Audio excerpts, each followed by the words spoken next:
우리가 알고 있는 말 중에 로마에 가면 어디 법을 따르라고 얘기하는 이야기를 알고 있습니까? 로마에 가면 로마의 법을, 로마법을 따르라고 하는 말이 있습니다.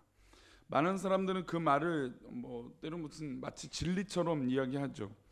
우리가 세상살이 하면 할수록 그 말은 정말 그렇다라고 생각합니다.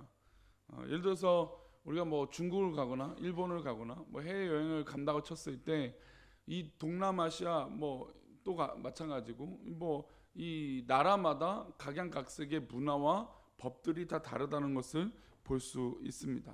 그래서 우리나라는 아닌데라고 하고 또 때로는 여행을 갔다 하면 우리나라처럼 이렇게 좋은 나라 없다라고 새삼 느끼게 됩니다. 왜냐하면 문화와 법률과 모든 환경과 또 사람들이 생각하는 의식의 차이가 굉장히 있기 때문이죠. 그래서 차라리 내가 익숙하고 내가 편한 우리 집이, 우리나라가 제일 좋다라고 하는 생각을 갖게 됩니다.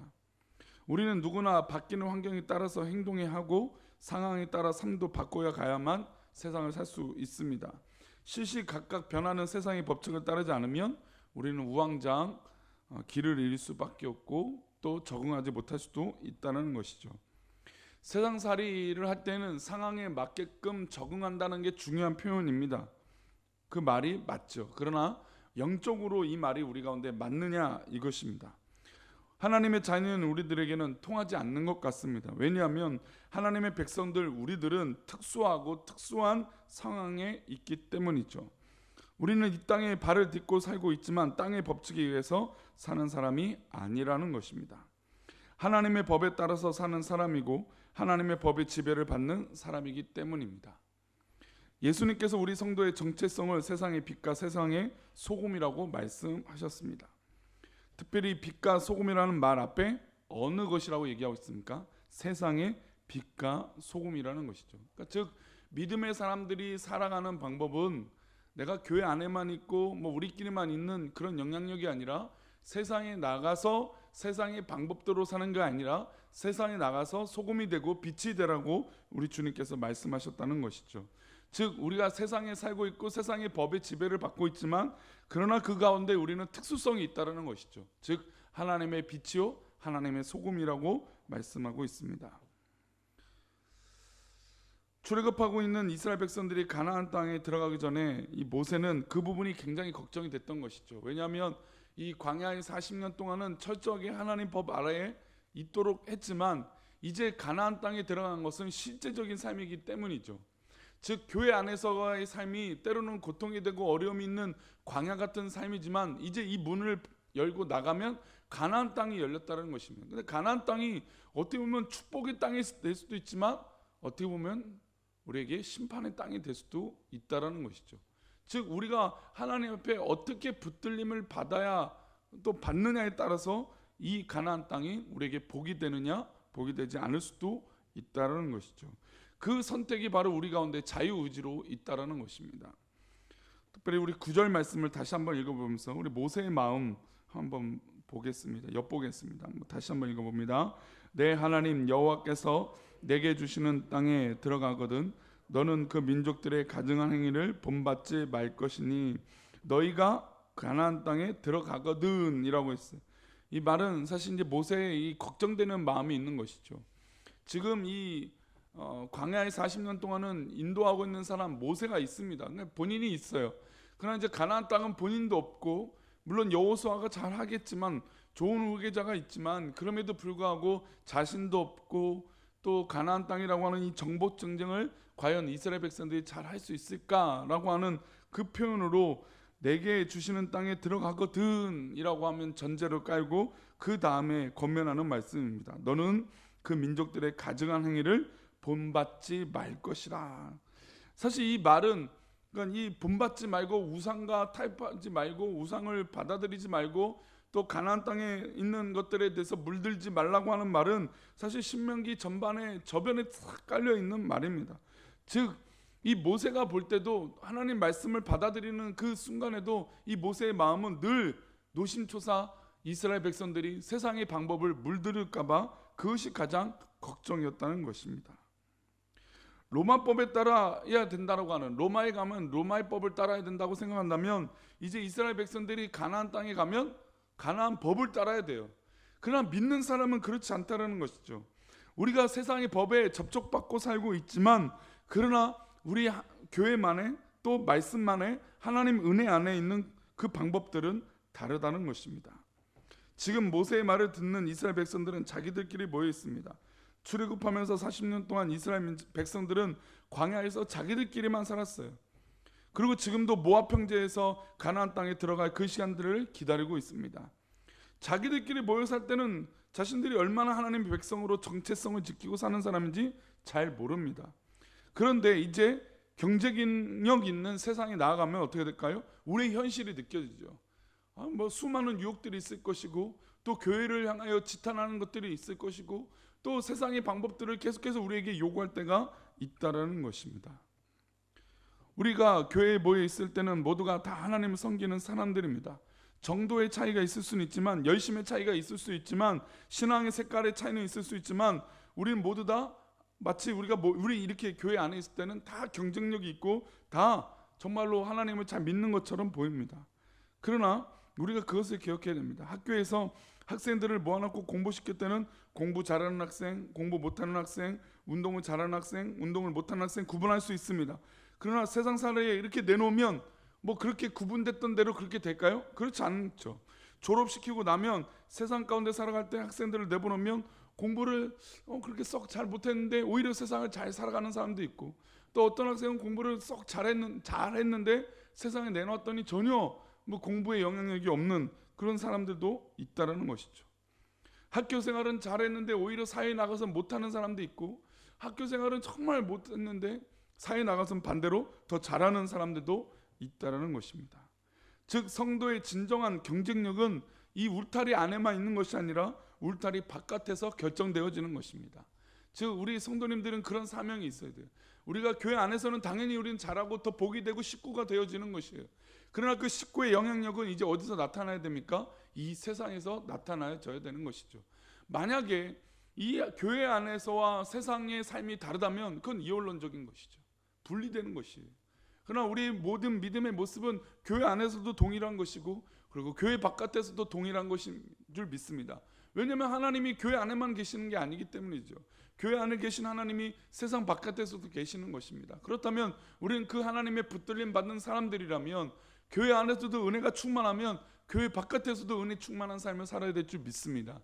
그래서 때로는 우리가 사회의 문화를 바라볼 때 대립할 것인가, 아니면 그렇게 종속되어 살아갈 것인가, 아니면 사회를 이 문화를 변혁시켜야 될 것인가 라고 하는 고민들을 우리가 할 필요가 있다는 것이죠.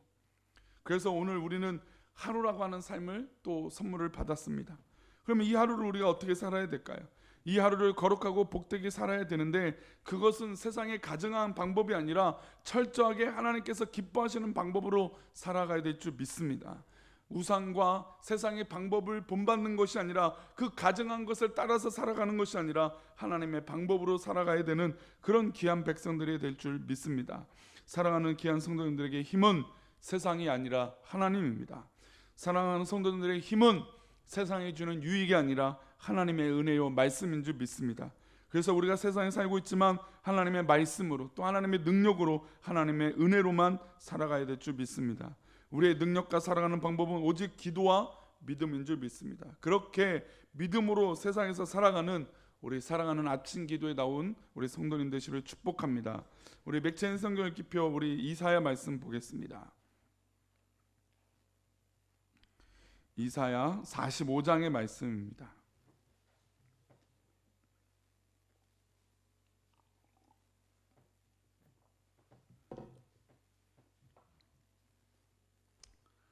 이사야 45장의 말씀 우리 3절부터 6절인데요. 우리 삶의 이유가 다른 것이 없음을, 다른 방법이 없음을 이사야 45장은 참 은혜롭게 우리에게 도전을 주는 것 같습니다. 우리 45장 3절의 말씀 읽어보겠습니다. 시작. 내게 흑암 중에 보화와 은밀한 곳에 숨은 재물을 주어 내 이름을 부르는 자가 나 여호와 이스라엘 하나님인 줄을 내가 알게 하리라. 우리가 세상에 삽니다. 즉 흑암에 있죠. 우리가 교회 안에 있을 때도 얼마나 밝습니까? 얼마나 좋아요. 사실 뭐 성도님들과 교제하다 보면 그냥 우리 성도님끼리 그냥 360을 매 순간 같이 살았으면 좋겠다라고 하는 마음이 늘 들기도 합니다. 그렇게 은혜가 되죠. 그러나 우리는 실제의 삶은 가정도 있고 또 세상의 실제적인 어떤 그런 직장이나 사업터와 수많은 사람들을 만나면서 살아가야 되는 그런 삶의 현장들이 있다는 것이죠. 즉 어떻게 보면 흑암입니다.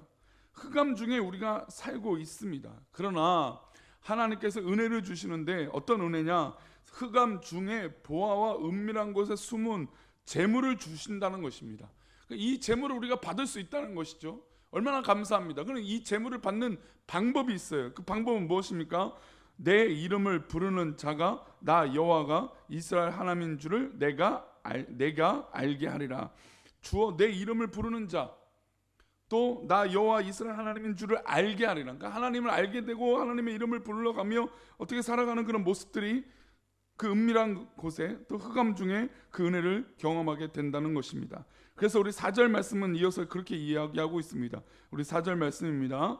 내가 나의 종 야곱 내가 택한 자 이스라엘을 위하여 내 이름을 불러 너는 나를 알지 못하였을지라도 내게 칭호를 주었노라. 즉 이제 이스라엘 민족을 상징하고 이사야 선지자를 상징하는 그것, 그러니까 진정한 그 삶 가운데 역사하신 그 하나님, 그 하나님을 볼 때 내가 나의 종 야곱 내가 택한 자 이스라엘을 위하여 내 이름을 불러 너는 나를 알지 못하였을지라도 내게 칭호를 주었다라는 것이죠. 하나님은 우리 이 세상 살아갈 때 우리에게 크리스찬이라고 하는 이름을 주셨습니다. 세상에 살아갈 때 그렇죠. 우리가 우리의 이름 석자가 있지만 우리 이 세상 살아갈 때 예수 그리스도의 사람, 즉 크리스찬이라고 하는 이름이 우리 가운데 또 있다라는 것이죠. 그 이름을 불러가며 살아갈 수 있게 되는 것입니다. 그 이름을 불러갈 때 나의 종 야곱 내가 택한 자 이스라엘을 위하여 내 이름을 부른다고 하신다는 것이죠. 우리 그리스도인이라고 불리는 것에 요즘 얼마나 갈등이 됩니까? 예수 믿는 사람이라고 불리는 게 얼마나 갈등이 됩니까? 그러나 우리 꿈꾸는 교회 성도님들은 우리 꿈꾸는 교회 성도라고 또 크리스찬이라고 불리는데 부끄럽지 않는 사람들, 우리 그런 성도들이 되시기를 축복합니다. 우리 5절 말씀 이어서 보겠습니다. 5절입니다. 나는 여호와라 나 외에 다른 이가 없나니 나 밖에 신이 없느니라. 너는 나를 알지 못하였을지라도 나는 내 띠를 동일 것이요. 우리 6절 말씀 이어서입니다. 해 뜨는 곳에든지 지는 곳에든지 나 밖에 다른 이가 없는 줄을 알게 하리라. 나는 여호와라 다른 이가 없느니라. 할렐루야. 우리에겐 다른 이가 없고 다른 방법이 없고 다른 이름이 없어요. 우리가 크리스찬이고 내가 구원받은 백성이라면 우리는 다른 방법으로 살아갈 방법이 없다라는 것이죠. 우리는 오직 다른 이가 없는 오직 하나님만 바라보는 하나님만 믿고 따라가는, 그래서 우리 띠를 동여 매무로 말미암아 오직 하나님만 바라보는 그런 은혜가 우리 가운데 있어야 될 줄 믿습니다. 해 뜨는 곳에든지 지는 곳에든지 나밖에 없다라는 것입니다.